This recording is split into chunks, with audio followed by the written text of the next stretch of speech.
আমার বড় ভাই অনেক জমি দখল করে খাইতেছে, আমার দেয় না। দোকান দখল করছে, আমার দেয় না। একসাথে থাকলে তো আমার সমস্যা। তখন কয় বাগুড়িয়া যাবো, কে যাবো? গ্রাম্য দরবারি লোককে ডাকে, আমাদের দুই ভাইয়ের সম্পত্তি গুলা বাগ করে দেন। আগে ছিল যৌথ, এখন বাঘ। আপনার দেশে আছে না? নাই? আসেনি? একসাথে থাকে মিল থাকলে, আর মিল না থাকলে কি বাঘ কইরা দেয়। দুই পাকিস্তান একসাথে ছিলাম ইসলামের রাষ্ট্রের জন্য। ইসলাম তো হয় না, বরং আমাদের প্রতি ওরা বড় ভাই ছিল, ওরা শক্তিশালী, আমাদের জুলুম করছে। যার কারণে আমাদের এই মুক্তিযোদ্ধারা যারা পরে মুক্তিযোদ্ধা বলছেন আমরা তোদের সাথে থাকবো না, ফাতিল বাঘ। কি বাঘ? এখন আমরা আগে পূর্ব পাকিস্তান পশ্চিম একসাথে ছিল, আমরা একসাথে থাকবো না, আমরা আলাদা হয়ে গেছি। ৭১-এ দুই ভাই আলাদা হয়েছি। এর আগে আমরা একসাথে ছিলাম, এর বেশি কিছু নয়, এটাই চেতনা। ৪৭ সালে যে উদ্দেশ্যে আমরা ইন্ডিয়াতে আলাদা হয়েছি, এটা কোরআনী শাসন। ৭১-এর চেতনা আগেরটা, কোনটা? ৪৭ সনেরটা। ওই চেতনার উপর ৭১। ৪৭ সনে এদের যদি ইন্ডিয়াতে আলোক না হইতো, ৭১-এর স্বাধীনতার কল্পনা করা যেত না। এই বাংলা হইতো কলকাতার মতো দিল্লির অধীনে, এবং ওই মমতা এই বাংলার প্রধানমন্ত্রী হইতেন, শেখ হাসিনা হইতেন না। তাহলে ৪৭ সনকে মেনে নিতে হবে। কি করতে হবে? মেনে নিতে হবে। ৭১ সন ইসলামের বিরুদ্ধে নয়, ৭১ সন জুলুমের বিরুদ্ধে। এই জন্য আমরা মেনে নিয়েছি। কিন্তু দুঃখের সহিত বলতে হয়, ইন্ডিয়া আমাদেরকে সাপোর্ট করছে। ইন্ডিয়া সাপোর্ট করছে তার উদ্দেশ্যে মুসলমান পাক হয়ে গেলে দুর্বল হয়ে যাবে, আর এই ইন্ডিয়া এই বাংলাদেশে আমরা শাসন করুন, এই অসৎ উদ্দেশ্যে তারা আমাদের অস্ত্র দিছে, ট্রেনিং দিয়ে সব কিছু ভালো উদ্দেশ্যে, মানবিক না উদ্দেশ্যে দিছে। যার কারণে স্বাধীন হওয়ার পর ৯৩,০০০ সেনাবাহিনী আমাদের বাংলাদেশে থাকার কথা, এগুলোকে ইন্ডিয়া নিয়ে গেছে। ৯৩,০০০ অস্ত্র এটা বাঙালিরা পাবে, এই অস্ত্র কে নিয়ে গেছে?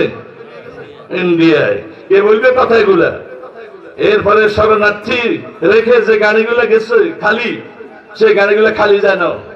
আমাদের বাংলাদেশের মেল ফ্যাক্টরি গুদামে যত মাল ছিল সব মাল ভর্তি করি বাংলাদেশের ফকিরা লুট করিয়া নিয়ে গেছে।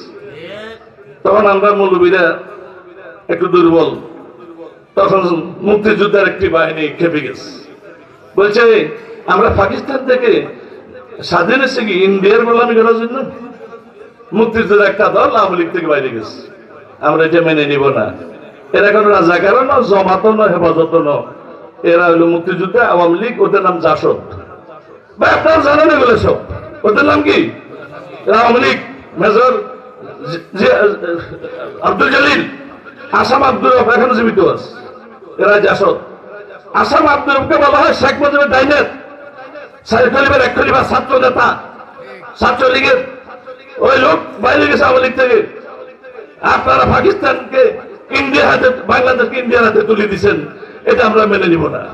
মেনে নেয় নাই মুক্তিযুদ্ধের একটি অংশ, এদেরকে রক্ষে বাড়িতে পারছে। কত পারছে? ২৫,০০০। এটা আমাদের কথা নয়। আসাম আব্দুল এখনো জীবিত, হাসান ইনু এখনো জীবিত। এরা বলছে এই সরকার রক্ষী বাহিনী দিয়ে ২৫,০০০ লোক মারছে। এগুলা কোনো মৌলবী ন, মুসলিম লীগ না, রাজাকার না, জামাত ইসলাম না, এগুলা সব মুক্তিযোদ্ধা আওয়ামী লীগের লোক। আওয়ামী লীগের লোক আওয়ামী লীগে মারছে ইন্ডিয়ার বিরুদ্ধে করার কারণে, এটা আপনাদের সামনে। এরপরে জাসদ, ওইটা নাম জাসদ। এরপরে ৭৫ তো শেখ মুজিব মারা গেল, তার কোনো জনপ্রিয়তা ছিল না, মানুষকে চায় নাই, এই যে লেখা পড়ে না, খুশি এবার মতো, এই যে চলে গেল, সব মানুষ খুশি। সব মানুষ কি জনপ্রিয়তা নষ্ট হয়ে গেছে।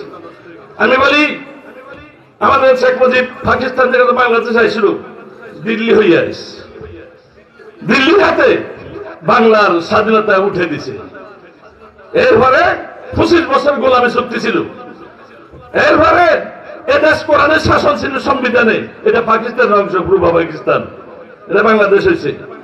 এই ইসলামের রাষ্ট্র কাইটা ওই জায়গা দিয়ে দিল ধর্ম নিরপেক্ষ, এটা ইন্দিরা গান্ধী দিয়ে দিছে। কে দিছে? ধর্ম নিরপেক্ষ কে দিছে? এটা ইন্দিরা গান্ধী, এটা ভারতের সংবিধান, এটা ইন্দিরা গান্ধীর সংবিধান। আমাদের বাংলার সংবিধান আল কোরআন, কোরআন।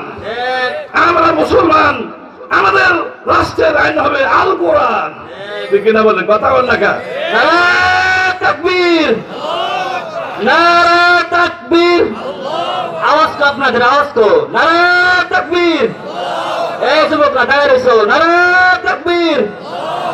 আল্লাহু আকবার। কি আল্লাহু আকবার বলে গেলে? নারায়ে তাকবীর, নারায়ে তাকবীর, নারায়ে তাকবীর। আল কোরআনের আলো, সংসদে চলো জোরে। আল কোরআনের আলো, সংসদে চলো, সংসদে চলো, সংসদে চলো। নারায়ে তাকবীর। এজন্য ৭১ সনে যে স্বাধীনতা দিবস, এটা বুয়া, শেষ, এটা বুয়া। কেন পাকিস্তান থেকে স্বাধীন হয়েছে এটা ঠিক, ৭১-এর পর থেকে ৭৫ পর্যন্ত যতদিন শেখ মুজিব ছিল এতদিন আমরা ইন্ডিয়ার অধীনে ছিলাম, ইন্দিরা গান্ধীর অধীনে। এমনি স্বাধীন, এটা সাইনবোর্ড স্বাধীন, আমাদের কোনো স্বাধীনতা ছিল না, ওদের কথা চলত। এরপর মুশতাক জিয়াউর রহমান আইল, তখন ভারত বিদ্বেষী হয়েছে বাংলাদেশ, তখন আমরা স্বাধীন হয়েছি জিয়াউর রহমানের আমলে। এই একটা স্বাধীন হয়েছি ৭৫-এ, ওই বঙ্গবন্ধুর মৃত্যুর পর ইন্ডিয়া মুক্ত হলো, পাকিস্তান মুক্ত, ইন্ডিয়া মুক্ত, আমরা এখন একটু স্বাধীন ছিলাম। আবার যখন শেখ হাসিনা গদিতে আসলো, আবার উনি ক্ষমতাকে দীর্ঘস্থায়ী করার জন্য, বিনা ভোটে আজীবন থাকার জন্য শক্তিশালী রাষ্ট্র মোদির হাতে উনি বিক্রি হয়ে গেছেন। আপনি আমরা যেভাবে চালান, আমি এইভাবে। এই জন্য পুরো দেশ চালাইছে রয় ইন্ডিয়া। এই ১৬ বছর এই যে ক্ষমতা ছিল, আমরা স্বাধীনভাবে ওয়াজ করতে পারি নাই। আমি তো বক্তা মাঠের, এই যে কথাগুলো এখন বলতেছি সঠিক কথা, তখন বলার সুযোগ নাই, হাত বাঁধা। মঞ্চের বাইরেও গ্রেফতার, ইসলামের কথা বলে গ্রেফতার, রাষ্ট্রের কথা বলে গ্রেফতার, দেশ ইন্ডিয়া চালাইতেছে এটা বলে গ্রেফতার, রয় চালাচ্ছে গ্রেফতার, বলা যাবে না। পুলিশ চতুর্দিকে।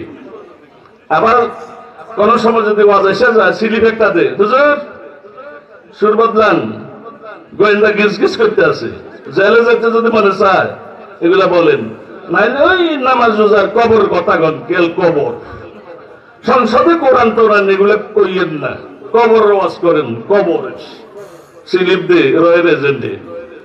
এই ১৬ বছর এই অবস্থা আমাদের দিন গেছে।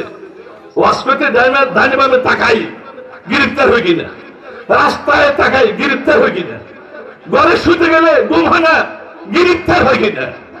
ওই যে ইসলামের রাষ্ট্রের কথা বললাম, হিন্দুরা নারাজ হয়ে যাবো, ভারত নারাজ হয়ে যাবো। আলহামদুলিল্লাহ ৫ তারিখে আমরা স্বাধীন হয়েছি।